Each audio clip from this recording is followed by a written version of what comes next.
Olá, olá! 23 de agosto de 2021, confira as principais notícias desta segunda-feira.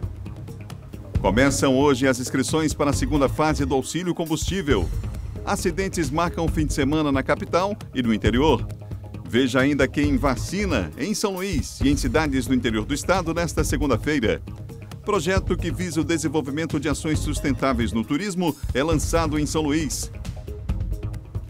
E ao vivo, eu recebo no estúdio o superintendente da Federação do Comércio do Maranhão, Max Medeiros. Fique ligado na TV Difusora e tenha um bom dia, Maranhão!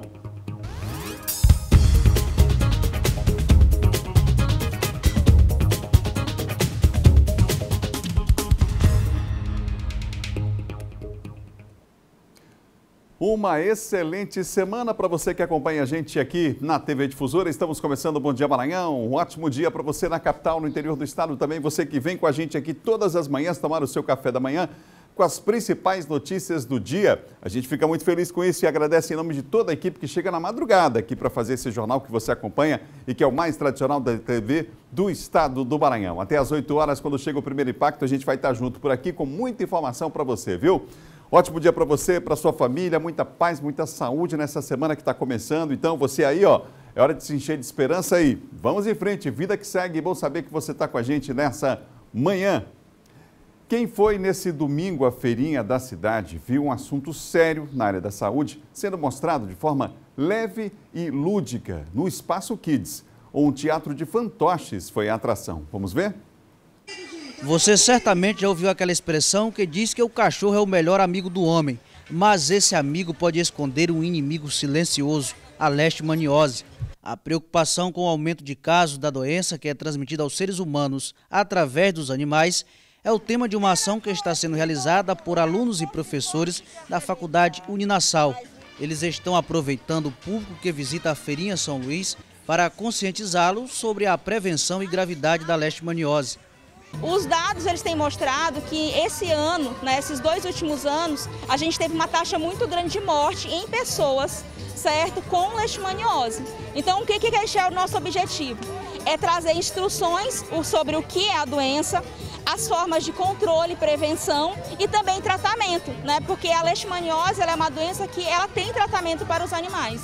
O Luiz Paulo tem o tom e desde cedo compreendeu que não só carinho é suficiente para dar ao companheiro de passeio da família. O cuidado com a saúde do animal é fundamental. Eu sempre levo ele para o veterinário, para averiguar, e sempre eu faço todas as vacinas do calendário de vacinação, Então, dificilmente ele vai ter alguma doença, principalmente que é a leishmaniose.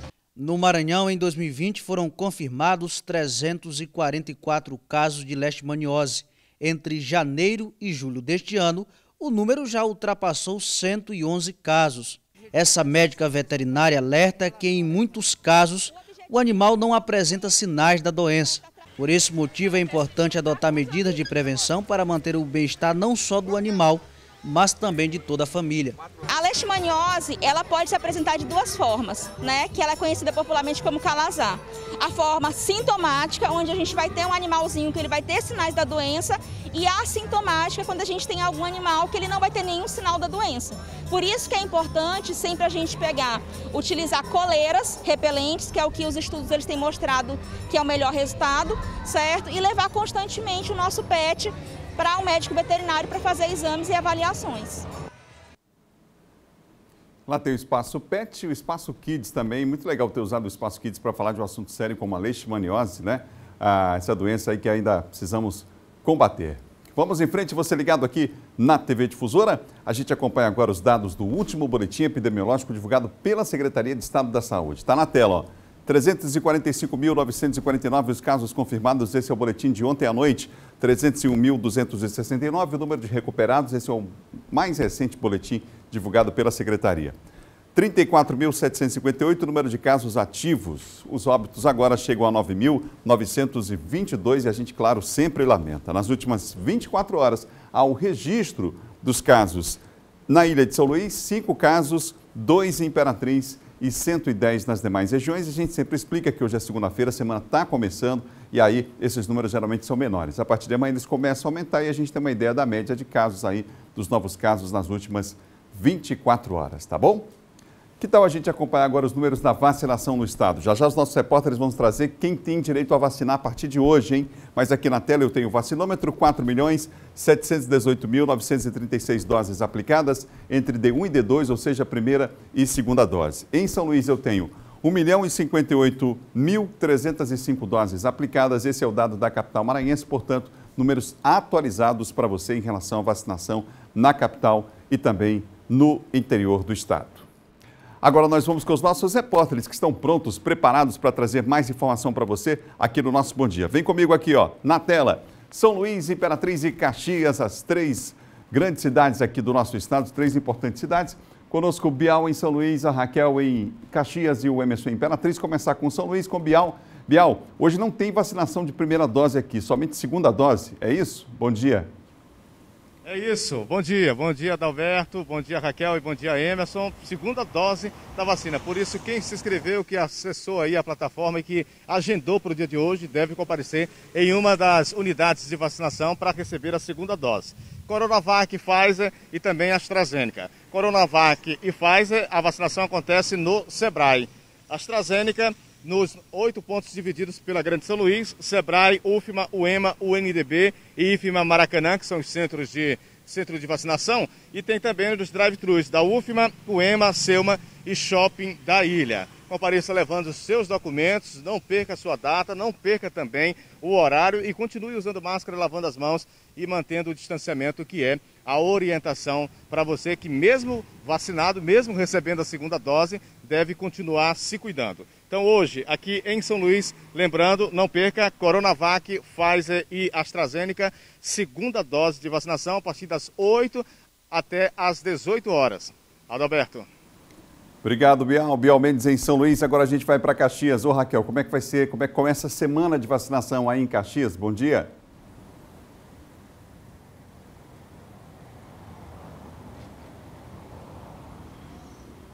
Raquel?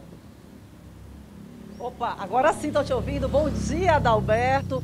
Bom dia, Bial. Bom dia, Emerson. Bom dia a todo mundo que acompanha a gente no programa Bom Dia Maranhão.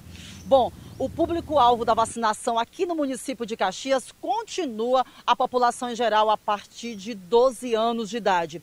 Essa imunização para o público de adolescentes a partir de 12 anos começou na última semana, no dia 16 de agosto, há 7 dias, e continua de forma positiva. Até porque tem o acompanhamento desses adolescentes, o que contribui para que os números sejam positivos. Mais de 2.000 adolescentes vacinados por dia, e isso é muito importante para esse público, né, que já começou a assistir aulas pela rede pública estadual e rede pública privada. E lembrando que nas últimas 24 horas foi registrado um óbito por Covid-19. O município soma agora 403 óbitos pela doença. Os casos novos foram registrados 14 nas últimas 24 horas. Casos ativos ainda continua, de certa forma, alto, 241 casos, com 15 pessoas internadas em UTI, aliás, totalizando nas UTIs e também nos leitos de retaguarda. E desde o início da pandemia, o município de Caxias totaliza 14.385 casos, né, positivos. Desses, 13.666 pessoas foram recuperadas. E é importante que as pessoas continuem tomando os cuidados preventivos em relação à Covid-19, usando máscara, higienizando as mãos. E, claro, é importante também que as pessoas, ao se dirigirem a eventos, apresentem a carteira de vacinação. Isso é exigido. Mas o mais importante é a conscientização por parte das pessoas. Adalberto. Obrigado, Raquel. Um probleminha no final aí com a imagem da Raquel. Vamos com o Emerson agora. Emerson Imperatriz. Emerson, como é que vai ser a vacinação a partir de hoje, hein? Olá, Adalberto. Bom dia, Bial, Raquel. Bom dia a todos vocês que nos acompanham. Boa segunda-feira, bom início de semana a todos. Hoje vacina para as adolescentes de 16 anos e 17 anos. Isso mesmo, somente as meninas com estas idades, 16 e 17 anos, devem procurar 3 pontos de vacinação para receber a primeira dose da vacina contra a Covid-19. Os locais já são conhecidos aqui da cidade, mas a gente faz sempre questão de estar reforçando nomes desses locais e endereços para facilitar o acesso.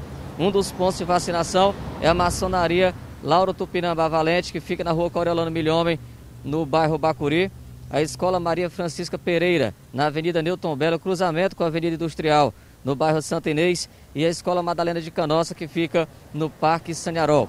Esses 3 pontos hoje, daqui a pouquinho, começam a receber as adolescentes de 16 e 17 anos para a primeira dose da vacina contra a Covid-19. Tem vacina em segunda dose também. Quais os públicos? Público geral deve se dirigir até a Associação Médica no centro da cidade e gestantes e puérperas devem se dirigir à Escola Maria Francisca Pereira, lá no bairro Santa Inês. Para receber aí a segunda dose, é só ficar de olho na carteirinha e procurar esses pontos aí, quem hoje vai receber segunda dose aqui em nossa cidade. As doses aplicadas, segundo o vacinômetro divulgado pela Secretaria Municipal de Saúde, esse boletim, essas informações com esses dados saíram ainda no último sábado, mas segundo a Secretaria Municipal de Saúde, já foram aplicadas 199.064 doses aqui em Imperatriz, isso total de 212.101 doses que foram recebidas aqui em nossa cidade. O boletim divulgado no último dia 21 também informa 103 casos ativos, 29 casos positivos. Esses boletins divulgados há 2 dias atrás, o último boletim que foi informado pela Secretaria Municipal de Saúde. Então essas são as informações aqui de Imperatriz em relação às vacinas. Lembrando, hoje, meninas de 16 anos, meninas de 17 anos procurar os 3 locais de vacinação. Adalberto. Obrigado, Emerson, pelas informações. Obrigado ao nosso trio aí, daqui a pouquinho, voltando com mais informações ao vivo para você. Vamos em frente com o nosso Bom Dia Maranhão, vamos lá? Olha, adolescentes de 12 anos ou mais foram imunizados sábado contra a Covid-19 em São José de Ribamar, aqui na Grande Ilha. Vamos ver. Adolescentes a partir de 12 anos já podem receber a vacina contra a Covid em São José de Ribamar. Durante todo o sábado, o Colégio Liceu Ribamarense recebeu o rolê da vacinação. Um ato simples, que pode salvar vidas. Até o momento está bem satisfatório, a demanda dos adolescentes, eles estão vindo fazer a vacinação. Mesmo com foco nos adolescentes, pessoas de qualquer idade que perderam a primeira dose ou têm a segunda agendada, podem procurar o Liceu Ribamarense para se imunizar. A ação acontece também no próximo sábado. Hoje nós vamos ficar de 9 às 16, no próximo sábado também. Mas durante a semana a vacinação ocorre em todas as unidades básicas de São José de Ribamar. Isabel trouxe logo 3 adolescentes para receberem a vacina. Muito bom, até porque a gente tem que nos cuidar e cuidar da nossa família, né? Cada um tem que fazer sua parte. Eric também aproveitou o sábado para cuidar da saúde. Graças a Deus que eu me imunizei, né? E tô mais tranquilo sim. E não custa lembrar, mesmo com a vacinação, as autoridades de saúde são claras. Uso de máscara e distanciamento social continuam sendo indispensáveis. Fundamental, né, gente? Olha, você que está nos assistindo agora, acompanhando aqui o Bom Dia Maranhão, me responda uma coisa. Alguma vez você já passou por uma situação de urgência na madrugada ou feriados e aí precisou de atendimento médico? Ou então foi uma consulta e saiu de lá ainda com dúvidas? Para casos como esses, a VitalMed pode te ajudar com uma equipe de médicos e outros profissionais disponíveis 24 horas por telefone, atendendo você em qualquer necessidade com todo o apoio necessário. E nesse momento de pandemia, permaneça na segurança da sua casa que a VitalMed vai até você, seguindo sempre todas as medidas de proteção. Além de cuidados, adquira ainda descontos em medicamentos e consultas, tudo de forma ilimitada. E olha, sem nenhum custo adicional. Para se associar é simples, basta você ligar para esse número que está na tela aí, ó. 98 40 20 32 15. 98 40 20 32 15, porque você pode ter tudo isso. Você pode ter VitalMed. Vamos para o intervalo? No próximo bloco nós vamos falar sobre um roubo seguido de morte no bairro Janaína, aqui na capital. E em Timon, 4 suspeitos de assalto foram mortos. Veja também uma entrevista sobre um projeto que pretende fomentar o turismo sustentável no país. Foi lançado já, apresentado aqui inclusive na capital maranhense. Imagens ao vivo de Imperatriz nesse instante. Avenida Dorival Pinheiro de Souza e o tempo bastante nublado, carregado. Vai chover daqui a pouquinho lá em Imperatriz, já deve estar chovendo em alguns pontos lá do município. A gente volta já já.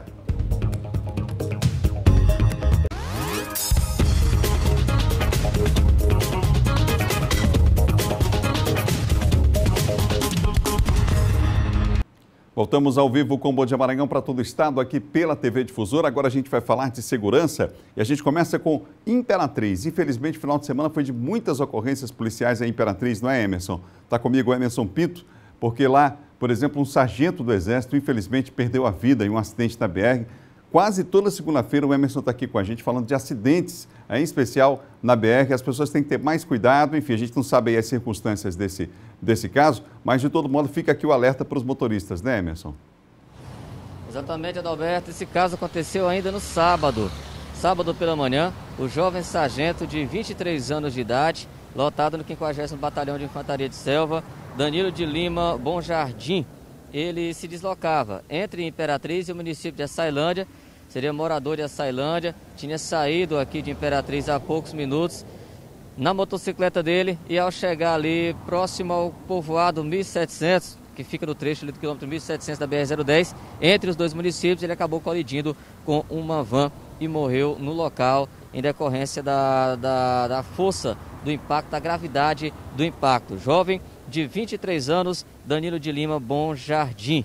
E na noite de ontem, aliás, no sábado ainda pela manhã, um outro acidente também aconteceu, este na rodovia Padre Josimo Tavares, a Estrada do Arroz. Este acidente aconteceu ali próximo à cavalaria da PM, quando um caminhão carregado com bobinas de papel saiu ali da indústria de papel e celulose, ia passar aqui por Imperatriz e seguir com esta carga para a cidade de Fortaleza, capital Fortaleza, no estado de Ceará. Esse caminhão acabou tombando, saiu da pista e o motorista foi retirado da cabine do caminhão com a ajuda de pessoas que passavam ali pelo local. Isso por volta de 6h40 da manhã de sábado, até a chegada do Corpo de Bombeiros, que fez lá todo um trabalho, e depois que o bombeiro encerrou a ocorrência, foi acionado novamente porque a carga começou ali a pegar fogo, né? A carga com o caminhão, quando o caminhão saiu da pista, derrubou um poste da fiação elétrica e os fios ali também ofereceram muito perigo a quem até se aproximou para ajudar o motorista. Esse caso foi no sábado pela manhã, o motorista sofreu ferimentos leves. E ontem à noite, de Erlans da Costa Conceição, um jovem de 22 anos de idade foi morto a tiros no bairro Recanto Universitário, que fica também aqui na cidade de Imperatriz, né? Um jovem de apenas 22 anos de idade estava na quadra de esportes quando foi surpreendido por alguém que chegou e efetuou um disparo a queima-roupa, tiro na cabeça. Dierlans morreu no local. Segundo o pai do Dierlans, em entrevistas, ele acabou afirmando que esperava, infelizmente, a qualquer momento, o filho morrer desta forma por conta das más companhias e do caminho que ele vinha levando, já com passagens pela polícia por algumas práticas criminosas, segundo o próprio pai. São algumas das ocorrências que marcaram aqui o nosso final de semana. Voltamos com você, Adalberto. Obrigado, Emerson, pelas informações ao vivo, direto de Imperatriz, aqui no nosso Bom Dia Maranhão. Obrigado mais uma vez, Emerson. A gente aqui do Bom Dia quer agradecer a audiência dos amigos em Açailândia, Codó, Santa Inês, os amigos em Balsas, acompanhando ao vivo também a nossa programação. Vamos falar de segurança agora com a participação de Wellington Raulino.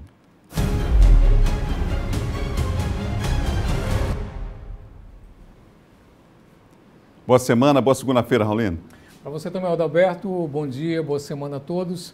Bom, a gente começa com esse destaque de um assalto no bairro Janaína, que terminou com uma vítima fatal. Durante o assalto, um homem de 32 anos acabou morto com 3 tiros. Ele reagiu ao assalto e o bandido acabou atirando na vítima. A vítima é Antônio Marcos Vieira Lobo, de 32 anos de idade. Ele ainda foi socorrido, levado para o socorrão, mas acabou falecendo. Ele foi surpreendido, né, com uma pessoa armada, ainda não identificada, que estava em uma bicicleta. Antônio Marcos reagiu ao assalto, travou luta corporal com o assaltante e foi atingido com 3 disparos de arma de fogo, sendo um tiro no tórax, um na coxa esquerda e outro nas costelas. Após cometer o crime, o assassino fugiu sem deixar pistas. O homem ainda chegou a ser socorrido, mas acabou morrendo ontem no hospital. Lamentavelmente. Bom, a gente tem um caso aí de homens que foram suspeitos de assalto que morreram no confronto com a polícia. Isso foi lá no interior do estado? Isso, foi na cidade de Timor.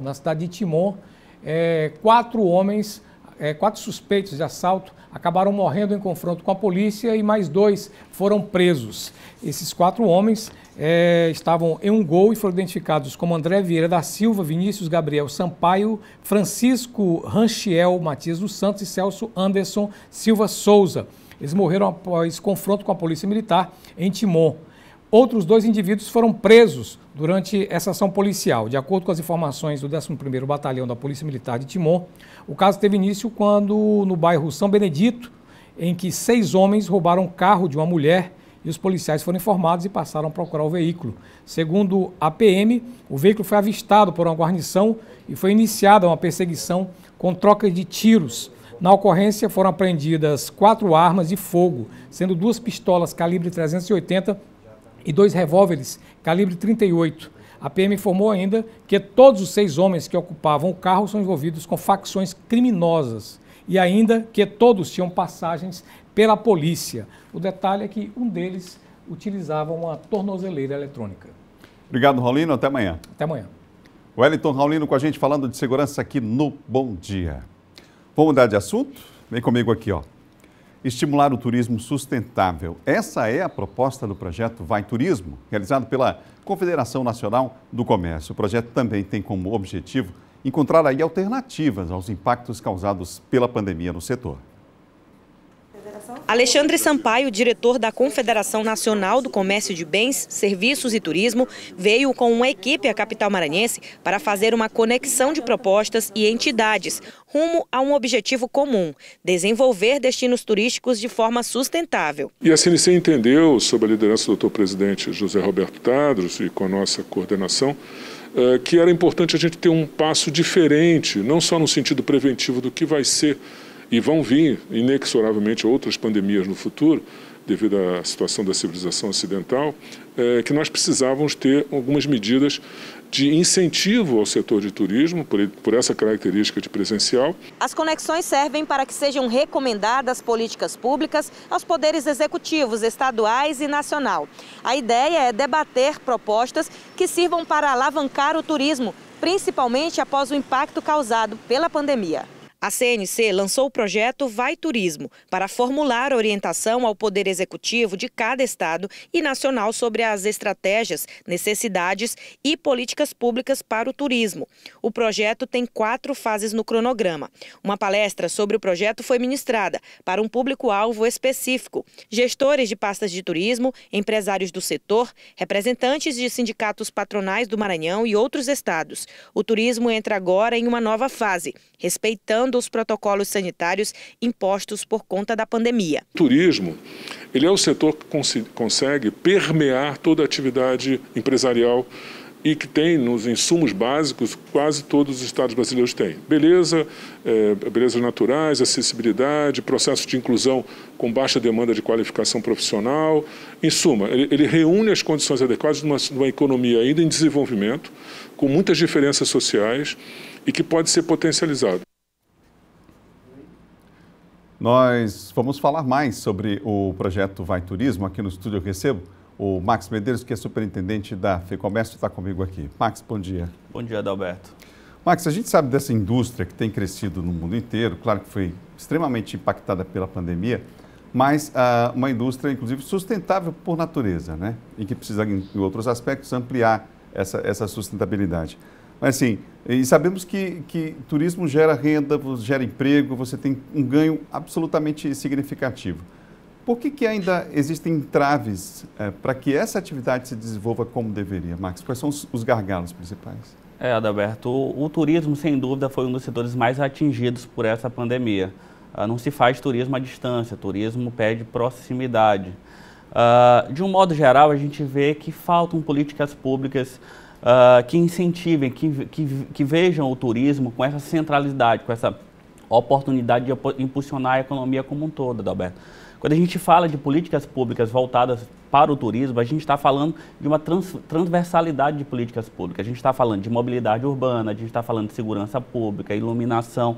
É uma série de políticas públicas que não são usufruídas somente pelo turista que vem nos visitar, mas por toda uma sociedade. Então, é preciso pensar o turismo de forma integrada, de forma a unir todos os demais setores econômicos. A gente costuma dizer que o comércio vai na mala do turismo também. Onde tem turismo, o comércio também é muito forte, o setor de serviços é muito forte, então é uma cadeia produtiva aí em torno do setor de turismo. Como é que foi a aceitação aqui do trade em relação à palestra de apresentação do Vai Turismo e também dos gestores públicos? Na última sexta-feira nós demos o pontapé, a largada para esse projeto Vai Turismo Rumo ao Futuro, que é uma iniciativa da Confederação Nacional do Comércio. Estivemos lá na Federação do Comércio, a Secretaria de Turismo do município, do estado, vários empresários, entidades ligadas ao turismo, que esse é um dos objetivos do projeto, integrar essas organizações que trabalham o turismo, pensar de forma conjunta para evitar a sobreposição de ações, evitar a lacuna dessas ações também.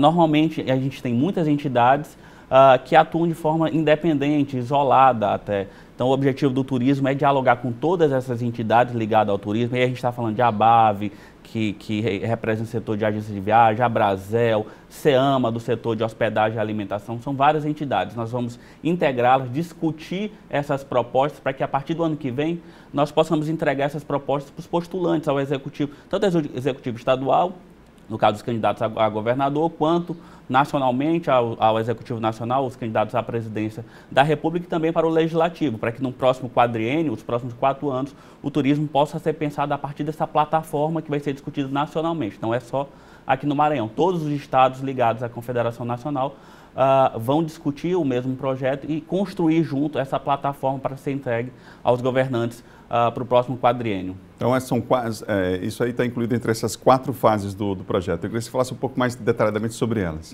Exatamente. Agora a gente está formando o grupo de trabalho aqui no Maranhão, já tivemos um primeiro contato virtual desse grupo de trabalho na última sexta-feira, logo depois da palestra nós já reunimos esse grupo de trabalho para explicar como vai ser a metodologia. Teremos outros encontros agora em setembro, inclusive uma oficina para a gente começar a construir essa discussão das políticas públicas, para que no ano que vem a gente possa consolidar esse documento a nível estadual e em seguida a nível nacional, sobre a coordenação da Confederação Nacional do Comércio, para que a gente possa, ano que vem, no período da corrida eleitoral, a gente possa ter esse documento já consolidado com essas propostas de políticas públicas.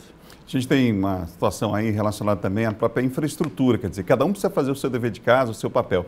E no Brasil a gente tem um histórico aí, infelizmente, lamentável, de falta de investimento público, inclusive, a dificuldade, inclusive, de equilibrar as finanças e a falta desses investimentos. Por que essa área é tão importante, é tão fundamental para o desenvolvimento do turismo, Max? Se tinha uma visão no passado de que turista não vota, turista vem para a cidade, mas não vota. A gente precisa mudar essa visão. A infraestrutura é fundamental para receber bem esse turista e movimentar essa cadeia produtiva. Aqui no nosso estado nós temos um potencial enorme, Adalberto. Aqui nós temos turismo histórico, turismo cultural, turismo natural, turismo religioso, científico com a base de Alcântara, a base espacial de Alcântara. Então, nós temos uma série de produtos na nossa prateleira. Nós precisamos agora estruturar essa cadeia, nós precisamos de infraestrutura, nós precisamos de uma série dessas políticas que nós vamos discutir, nós vamos integrar dentro desse projeto Vai Turismo, para que a gente possa dar nossa contribuição. O setor privado fazendo a sua parte, mas também demandando aí do setor público a oportunidade de estruturar toda essa infraestrutura necessária para que o turista seja bem recebido, para que ele possa se locomover com segurança dentro das cidades. Então é uma série de políticas públicas que nós vamos abrir os olhos do setor público para que a gente possa alavancar esse setor que traz emprego, traz renda. O setor de turismo, ele consegue gerar empregos com uma facilidade muito grande, Adalberto. O setor de serviço ele é muito amplo. São garçons, cozinheiros, setor de hotelaria, são muitos empregos que orbitam em torno desse setor. Há uma necessidade, a gente observa também, da qualificação da mão de obra, dos serviços, por exemplo, para que esse turista, inclusive, volte para a nossa cidade. Não apenas venha conhecer, mas que indique para os amigos, enfim. Essa é uma carência que temos ainda aqui na capital e no interior, não mais? Sim, com certeza. E nós do Sistema S do Comércio, temos já feito uma parte aí nessa parte da qualificação e vamos ampliar. A partir desse projeto, nosso objetivo ampliar a qualificação profissional que nós já fazemos junto ao setor de turismo. Hoje nós temos o restaurante escola do Senac, que é referência aqui no centro histórico na formação de mão de obra.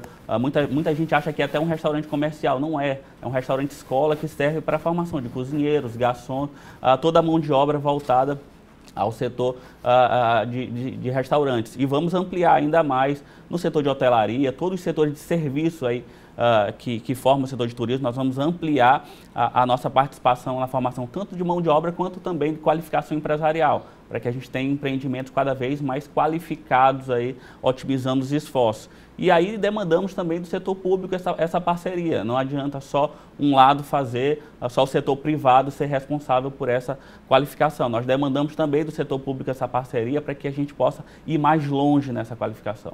Max, você aproveitando a tua presença aqui, a Federação do Comércio sempre faz pesquisas, está diretamente ligado aos sindicatos aqui no estado. E como é que é a expectativa para esse final de ano aí? A gente já fala de um aumento da vacinação, algumas cidades já estão programando, inclusive Natal e Réveillon. Como é que vocês da FEComércio têm medido essa temperatura, observado o ânimo, inclusive, do empresariado para esse fim de ano?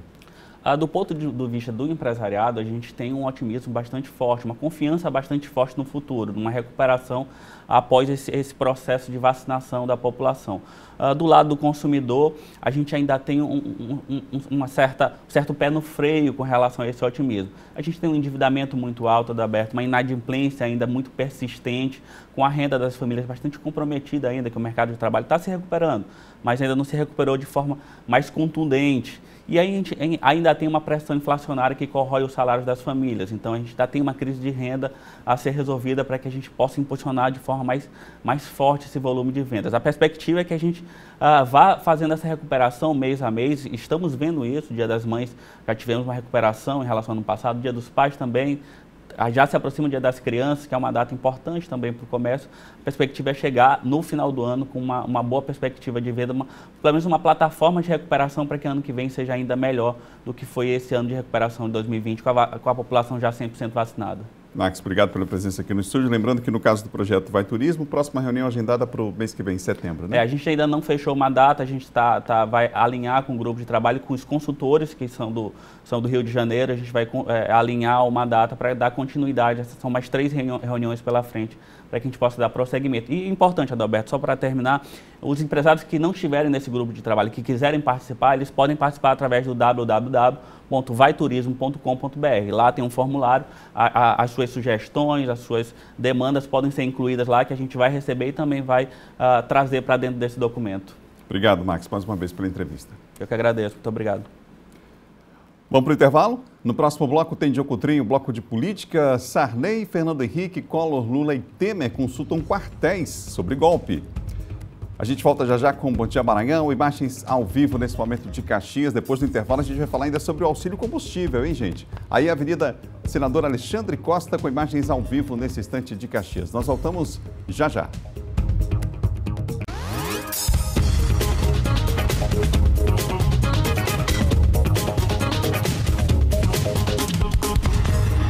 São 7h38. Daqui a pouquinho, o Diocotrim, o quadro de política aqui do Bom Dia. Olha, a partir de hoje começam as inscrições para a segunda fase do auxílio combustível. Quem tem os detalhes é o Bial para nós. Esse auxílio combustível foi criado para diminuir os impactos financeiros aí nesse período de pandemia. E a gente tem os detalhes, as informações para você desse benefício. Inscrições abertas a partir de hoje. A segunda fase desse auxílio, a gente vai saber como é que as pessoas podem fazer para se inscrever, para participar, né? O Bial está comigo e tem as informações ao vivo. Você, Bial? Bom dia mais uma vez, Adalberto. Pois é, os beneficiados, aqueles interessados, devem correr quanto tempo, porque começa hoje e vai até o dia 30. Tem 7 dias para que você possa fazer a sua inscrição. O edital já foi divulgado pela Agência de Mobilidade Urbana e Serviços Públicos e, dessa vez, os motoristas do transporte alternativo complementar vão ser beneficiados, além de mototaxistas, motoristas de aplicativos e os próprios taxistas que devem fazer a sua inscrição pelo portal da MOB. O auxílio combustível é um benefício dado pelo governo do Maranhão e serve para amenizar os impactos durante a pandemia de Covid-19. Como eu disse, as inscrições começam hoje e devem ir até o dia 30 de agosto, de acordo com o cronograma divulgado. O resultado das inscrições deve acontecer no dia 25 após análise dos recursos, dia 25 do próximo mês, portanto 25 de outubro. O pagamento da primeira parcela está previsto para acontecer do dia 4 até o dia 22 de outubro. Já o pagamento da segunda parcela deve acontecer de 4 de novembro até o dia 22. O auxílio combustível será pago em 2 etapas, entre os meses de outubro e o mês de novembro, e o valor varia, Adalberto, de R$ 60 a R$ 300, dependendo do veículo, também do número de habitantes do município lá do beneficiário. Todos os aprovados na primeira fase do auxílio combustível devem realizar uma nova inscrição, é só acessar o site da MOB para conferir mais informações. Mas começa hoje e vai até o dia 30, aí o interessado tem 7 dias para fazer a sua inscrição. Adalberto.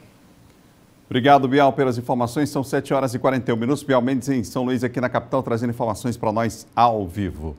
Agora a gente vai para o interior do estado. Vamos para Caxias com a Raquel Souza, porque por lá um acidente envolvendo um carro de passeio e uma moto teve como vítimas 4 pessoas. Isso aconteceu na tarde de ontem e uma pessoa acabou morrendo, infelizmente, no local. Foi isso, Raquel? Isso mesmo, Adalberto. A gente volta agora para destacar sobre esse acidente ocorrido na MA 349 na tarde de ontem, na estrada que interliga Caxias ao município de Aldeias Altas, na altura do povoado Limoeiro, zona rural aqui do município de Caxias. Bom, foi uma colisão entre um carro de passeio e uma motocicleta. Na motocicleta estava um casal e no carro de passeio também um casal. O condutor da motocicleta morreu no local, ele foi arremessado para fora da pista. A sua companheira ficou agonizando no local, apresentou ferimentos em estado grave. O condutor, na verdade, do carro de passeio ficou preso nas ferragens. A companheira dele conseguiu sair do veículo e pediu ajuda. Ele foi retirado do veículo através do apoio do Corpo de Bombeiros. Enfim, as 3 vítimas que sobreviveram foram encaminhadas pelo SAMU ao Complexo Hospitalar Municipal de Caxias. A Polícia Civil de Caxias investiga sobre as causas do acidente. Não se sabe ainda se um dos condutores teria invadido a pista contrária. O homem morreu, foi identificado apenas como Totonho até o momento e ele trabalhava como comerciante no calçadão do centro da cidade. E a polícia também investiga sobre se houve também alguma possibilidade na estrada de ter provocado algum problema na estrada que possa ter aí provocado o acidente grave registrado na tarde de ontem na MA 349. Um trecho considerado já perigoso por conta das curvas bem sinuosas. Adalberto. Obrigado, Raquel, pelas informações. Infelizmente, mais um acidente aí com vítimas. Obrigado, Raquel. 7 horas e 43 minutos, 7 e 43. Você ligado aqui no Bom Dia. Vem comigo aqui, ó. Um ótimo dia a todos aí em Caxias, acompanhando a nossa programação. E aí, você já sabe da novidade? Te liga que a TVN agora tem telefonia móvel. É ligação ilimitada, SMS à vontade, uma internet rochedo para navegar em qualquer lugar. A TVN ficou ainda mais completa. E mais, são planos controle a partir de R$ 49,90. Isso mesmo, planos controle a partir de R$ 49,90. E olha, com o chip, que é o chip da TVN, você garante conexão e economia para o seu celular e toda a família. Te liga que a TVN agora tem telefonia móvel, hein? São 7 horas e 44 minutos, você ligado aqui no Bom Dia Maranhão. O senador Everton, do PDT, cumpriu a agenda na cidade de São Bernardo no final de semana. A geração de emprego e oportunidades foi o tema da reunião no Baixo Parnaíba. Em São Bernardo, município localizado a cerca de 400 quilômetros de São Luís, a população, prefeitos e vereadores receberam uma comitiva formada por secretários de Estado, deputados estaduais e federais e senadores. Isso é uma preocupação desde o início do Everton enquanto deputado federal e se transformou numa preocupação maior ainda quando ele assumiu esse compromisso como senador. Então o Everton sempre está em contato com a população, com os prefeitos, com as lideranças, porque só tem como saber onde aperta realmente na ponta, nos pequenos municípios, na zona rural dos municípios, dos pequenos municípios. O Maranhão, assim como o Brasil, precisa discutir o pós-pandemia. A crise aumentou, a crise financeira, o gás de cozinha está mais caro, as pessoas voltaram a cozinhar, que quintal de casa com carvão ou lenha. A gasolina está um absurdo, o preço da energia também, e o emprego está sumindo. Ou nós encaramos esse problema de frente para fazer com que esse país volte a gerar emprego e com o potencial que nós temos, ou senão nós não sabemos onde isso vai parar. O Maranhão tem um potencial enorme.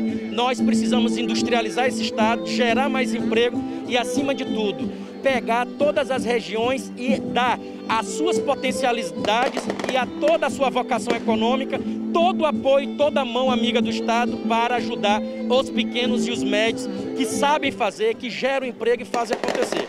Os encontros estão sendo promovidos pelo Partido Democrático Trabalhista, uma plataforma colaborativa onde as demandas e sugestões devem ser compartilhadas, foi divulgada no evento. A intenção é reunir as ideias para o desenvolvimento de políticas públicas que atendam às demandas regionais. A importância desses encontros, dialogando com a população maranhense, conversando com as pessoas. O PDT está fazendo aí grandes novos encontros para conversar com a população, conversando com os maranhenses e começando a formar um grande plano do governo. Maranhão mais feliz para todos. Ainda em São Bernardo, Erlânio Xavier, presidente da FAMEM, e o senador Everton receberam o título de cidadão bernardense. A solenidade aconteceu no plenário José Nunes Prado, na Câmara de Vereadores do município. O apoio dado à região ao longo da pandemia da Covid-19, a destinação de emendas para infraestrutura e saúde foram citadas pelos parlamentares durante a sessão solene. Pelo motivo de ele estar nos ajudando no nosso município, né, sempre presente, né, ajudando muito ao prefeito João Igor. Então, por isso que ele é merecedor de estar recebendo esse título de cidadão bernardense junto com o Erlânio. O senador Everton tem contribuído muito para a qualidade de vida dos bernardenses. Posso citar várias obras que ele já fez: pavimentação asfáltica do povoado Cajueiro, pavimentação asfáltica do povoado São Raimundo, pavimentação asfáltica do povoado Catucá. Então, nada mais justo de que destinar essa homenagem para ele, o projeto de minha autoria, que tem se preocupado muito com a população bernardense. Movimentação na política, a gente continua falando do assunto agora com o John Coutrin.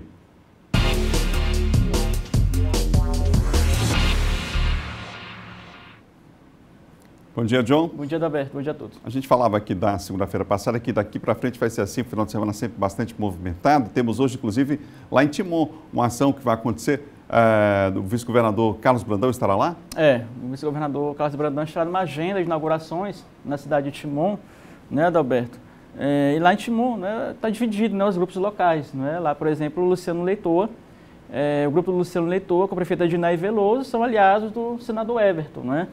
Já o Coronel Schneider, né, que foi o segundo colocado nas eleições, e a professora Socorro são aliadas do vice-governador Carlos Brandão. Então, uma cidade ali tem polarizada em relação a esses grupos. Né? Então, o vice-governador estará lá, né, fazendo presente nessas inaugurações na cidade de Timon hoje.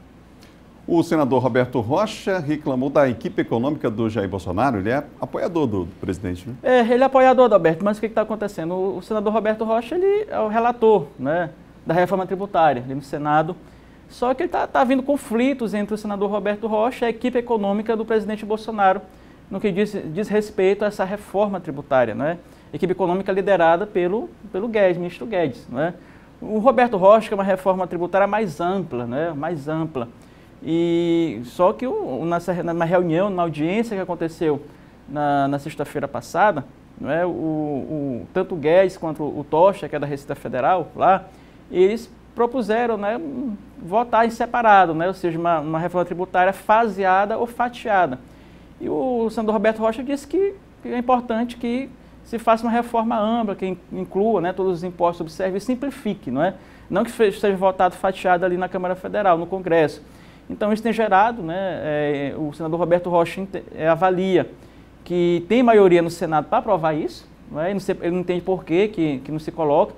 Ele diz que vem carregando esse piano há muito tempo, né, sozinho, mas parece que não tem tido apoio da equipe econômica do presidente Bolsonaro. Okay. É importante essa reforma tributária, Adalberto, né, porque se fala de impostos, né, impostos, então essa proposta de simplificação de impostos é muito importante que seja tratada ali no Congresso Nacional. É a maior carga tributária do planeta. Do planeta. Né? Bom, os ex-presidentes José Sarney, Fernando Henrique, Collor, Lula e o Temer, eles consultaram os quartéis sobre golpe? Explica melhor pra gente, John. Eles enviaram emissários aí para conversar com os generais da ativa e da reserva, Adalberto, ainda na semana passada, não é, por conta aí dessa tensão, não é, relacionada aí àquela discussão sobre as urnas eletrônicas, não é? Aquele projeto foi enviado ali para a Câmara. E eles enviaram emissários para saber se, da parte, não é, dos quartéis, ali haveria possibilidade de qualquer tipo de golpe, não é, de afronta à democracia. E os generais da ativa e da reserva disseram que não é, que vai ser respeitado o resultado das eleições, né, do ano que vem, que não há qualquer tipo, né, de planejamento dentro dos quartéis para interromper o ciclo democrático, né, contra o Estado Democrático de Direito. Então, isso foi no clima, naquele clímax daquela tensão que ocorreu ainda na semana passada em relação àquela questão das urnas eletrônicas provocada pelo presidente Jair Bolsonaro, que disse várias vezes, né, que não iria ter eleição se não tivesse aquelas urnas eletrônicas auditáveis, né, aquele voto impresso. Okay. Então, isso ficou muito, muito claro, deu uma certa tranquilidade aí por conta desse recado dos generais. Obrigado, John. Até amanhã. John Coutrinho, nosso colunista de política aqui do Bom Dia. A todos um ótimo dia. Amanhã a gente volta às 7 depois do Bandeira 2. Tchau, tchau. Bom Dia termina agora. Outras notícias no portal MA10, hein? Até amanhã.